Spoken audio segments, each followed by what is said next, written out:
Dolores Ríos, je suis ambassadrice d'Espagne au Sénégal. Nous allons faire un séminaire entre la coopération décentralisée de l'Espagne et d'autres pays de l'Union européenne, ainsi qu'avec la coopération, les entités territoriales décentralisées du Sénégal. C'est la coopération de l'Andalousie qui a mené ou qui a dirigé ce séminaire, mais ce n'est pas seulement que pour la coopération de l'Andalousie, mais pour la coopération en général de l'Union européenne, des centres décentralisés qui ont un très grand rôle dans le développement de leurs régions et leurs communautés et qui puissent aider vraiment avec l'objectif de la décentralisation ici au Sénégal, avec les ressources et les know-how des centres décentralisés de l'Union européenne, avec ces communautés et ces régions du Sénégal. Nous pensons que c'est important qu'on travaille tous ensemble pour créer les synergies entre les deux parties. C'est-à-dire qu'on puisse avoir la coopération des centres décentralisés en Espagne. L'Espagne est un pays très décentralisé avec un système de coopération divers et inclusif qui réunit non seulement la coopération de l'État, mais aussi des régions et des petites mairies. Et on se met ensemble avec les autres communautés, régions et de l'Union européenne et nous travaillons ici au Sénégal avec ces mairies ou ces communautés pour qu'on puisse être plus près des besoins des citoyens. Et pour atteindre le développement et la stabilité ici au Sénégal, comme c'est l'objectif du gouvernement du Sénégal. Nous pouvons apporter beaucoup, nous pensons, parce que nous sommes développés récemment grâce précisément à la décentralisation. En Espagne, il y a 17 communautés autonomes et ces communautés autonomes ont connu un développement très grand depuis la démocratie en Espagne, qui, comme je dis, vient d'être connue après 1975. Et nous avons commencé un développement très grand et très vite, et nous pensons que cette expérience peut être traduite ici et peut être utilisée ici, pour que le Sénégal puisse se développer aussi à partir des 8 pôles qui ont été désignés par le gouvernement du Sénégal. Le Pape Ngor Thiaw, le directeur de la coopération décentralisée du ministère de l'Urbanisme, des collectivités territoriales et de l'aménagement des territoires. Pourquoi aujourd'hui cette rencontre? Il y a le contexte qui le définit. Nous sommes à l'ère d'une nouvelle gouvernance du pays. Et vous n'êtes pas sans savoir que son Excellence Bassirou Diomaye Diakhar Faye a eu à partager sa vision avec tous les acteurs, avec les partis, avec les partenaires, avec les acteurs du développement du Sénégal, dans laquelle il y a un pan important qui est réservé au domaine dans lequel nous évoluons, à savoir à son axe 3, aménagement et développement durable des territoires, dans lequel axe est développé des actions de coopération qui devraient pouvoir, parce que le Sénégal n'est pas un pays qui s'enferme sur lui-même, il doit s'ouvrir à travers même ses territoires et pour pouvoir enclencher ce qui a été théorisé dans la vision, à savoir le développement endogène qui doit sous-tendre la croissance endogène qui devrait être basée sur les leviers, à savoir les ressources territoriales que regorgent nos différents territoires. Et pourquoi maintenant cet atelier? Parce que nous avons nos partenaires, à savoir l'Espagne, à travers le FAMSI. Quelle est la mission ou bien l'objectif principal? C'est de pouvoir faciliter la mise en relation entre les collectivités territoriales espagnoles et celles sénégalaises autour des projets de territoires structurants qui devraient pouvoir tirer quand même le développement par le bas. Parce qu'il n'est plus question de pouvoir partir d'en haut pour pouvoir avoir des choses à impacter à la base. C'est la base qui doit maintenant enclencher ou impacter le développement dans sa globalité.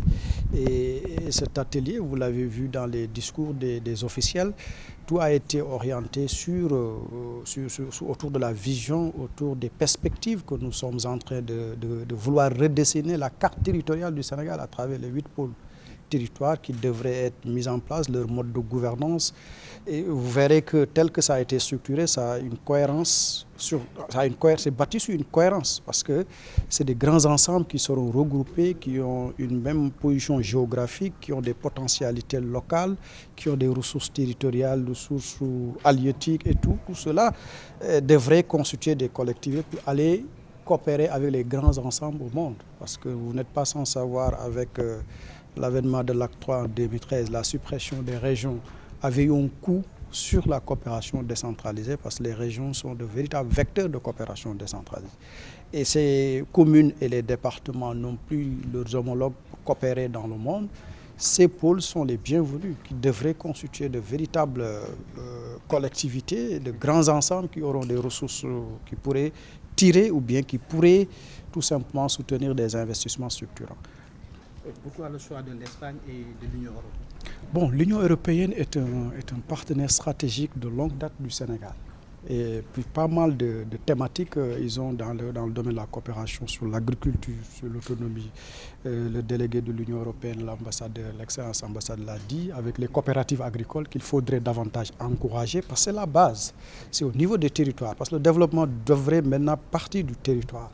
Et on a eu que l'Union européenne, dont l'Espagne, a eu une culture de décentralisation aboutie par le regroupement de grands ensembles. Et cela, nous avons eu à faire le benchmarking dans cet espace. Il ne faut pas avoir la honte d'aller apprendre ou bien prendre quelque chose de là où ça marche dans les meilleures conditions, aller apprendre comment ça a été fait, se l'approprier et le tropicaliser chez nous. Et c'est ça d'ailleurs l'ouverture que nous avons et c'est ce que nous voudrions, voilà la marque que nous voudrions imprimer à notre impulsion de coopération décentralisée. Et l'Espagne en est un exemple, en est une école dans laquelle nous sommes allés en coopération d'égal à égal, apprendre d'eux et donner de notre mieux aussi, de notre savoir à eux. Et voilà, c'est pas une coopération unilatérale, hein, c'est symétrique. Nous avons des choses à donner. Des choses à donner, de l'expertise à donner. Nous avons aussi un territoire attractif. Nous avons un pays qui est en construction, qui a eu de belles perspectives à l'avenir. Mais voilà, donc pourquoi pas aller main dans la main avec des partenaires et coopérer autour des projets qui vont impacter la vie de nos concitoyens dans les différents territoires. Au-delà de l'agriculture, quels sont les autres domaines de coopération? Les deux domaines de coopération, il y a la formation professionnelle, il y a l'insertion sociale des jeunes, parce que la formation professionnelle accroît ce qu'on appelle l'employabilité des jeunes.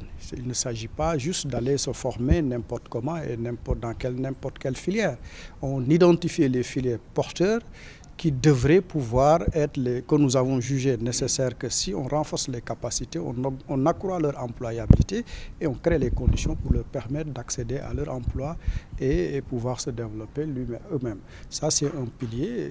Je l'ai dit, l'agriculture, même le tourisme, pourquoi pas. Le Sénégal, il y a l'écotourisme qui est un domaine dans lequel on souhaiterait développer des projets autour de ces thématiques, surtout dans les collectivités territoriales qui se trouvent le long de la côte. Il y a beaucoup d'activités autour de cet écotourisme qui pourraient être développées par les collectivités territoriales. Il y a un réseau des collectivités territoriales côtières qu'on voudrait mettre en place pour pouvoir trouver les homologues à travers le pays. Et il y a une bonne partie de collectivités territoriales d'Espagne qui sont sur la côte, et qu'on pourrait mettre en relation avec des communes côtières du Sénégal autour des projets d'écotourisme qui pourraient impacter évidemment leur développement parce qu'il y a des effets d'entraînement. C'est des domaines dans lesquels quand on investit, ça fait effet boule de neige. Par ricochet, ça touche beaucoup d'autres secteurs.